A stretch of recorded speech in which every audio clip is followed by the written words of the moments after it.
Hi, it's Jessie from Squeegee Ink, and welcome back to Printer's Corner. This is where I answer the questions you've given me all over social media, and I answer them in a little bit more detail. If you'd like your question answered like this, simply use hashtag Printer's Corner in the comments of any of our videos, and I'll pick those up for a future episode.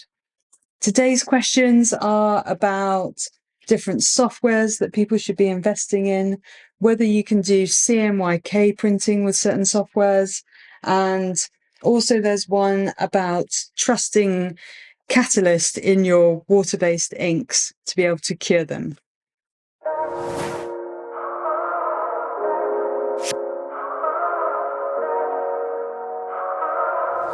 Our first question is from John Saber 949, and they said, how would I do CMYK with NXT?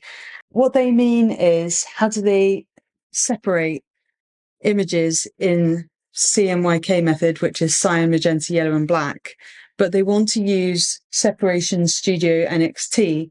And the answer is that you can't, because it's a different kind of algorithm behind the software. So CMYK is very simple. You can separate the channels and the layers and do your film output from Adobe products like Photoshop.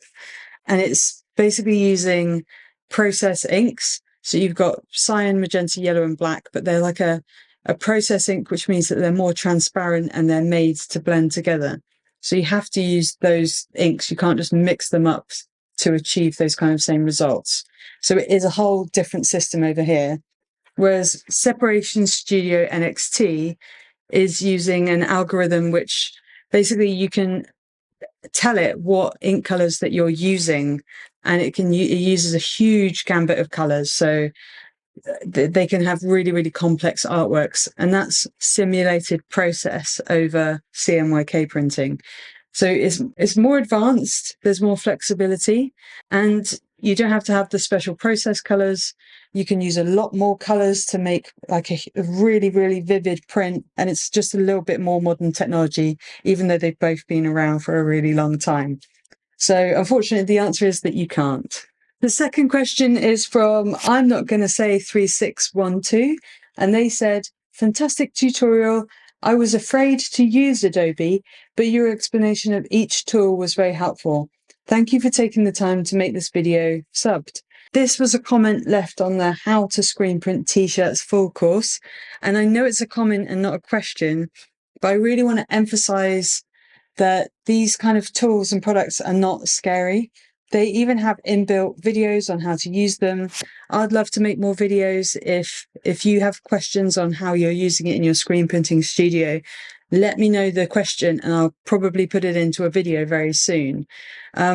It's really crucial to use these professional tools and not rely on the free ones and try and muddle your way through, because you're just going to be more effective. You're going to have better systems in your print studio, and eventually you're going to get less mistakes and better prints.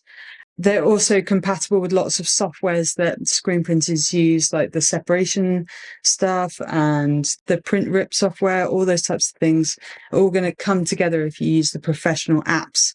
I also have a link in my description of the apps that I use. So I typically use Adobe and Photoshop. I have the others, but I kind of dip in and out of them. I'm not like a professional on those ones. So invest in yourself, invest in your business, because you will have to adapt to all the customer artwork that comes your way. And you don't want to rely on outside people and waiting for them to work on the artwork for you. Our final question is from iAskYBoss 953. They said, if I use a catalyst plus a heat press, is the result better or just speed up the process? They're referring to using a catalyst, curing catalyst in their water-based ink. I've done a video on how to use this and mix it, and the results of not curing your ink using a catalyst and using a heat press.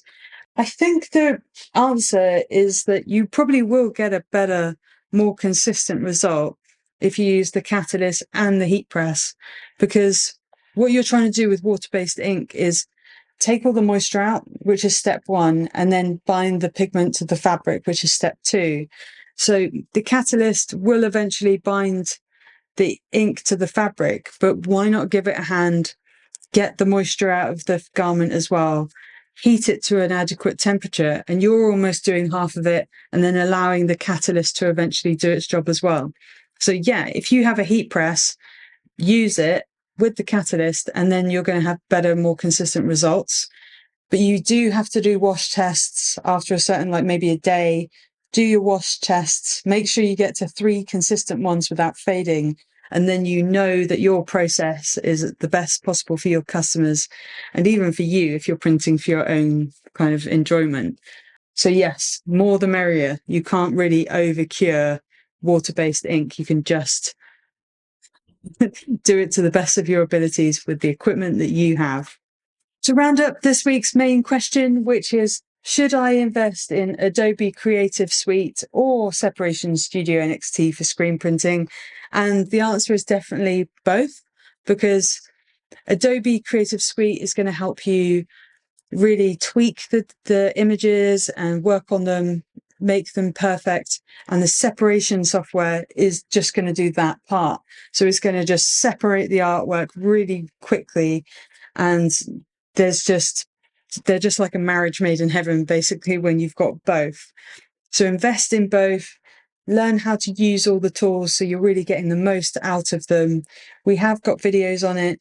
I intend to make more, but yeah, both is what you need if you're trying to do professional stuff for customers.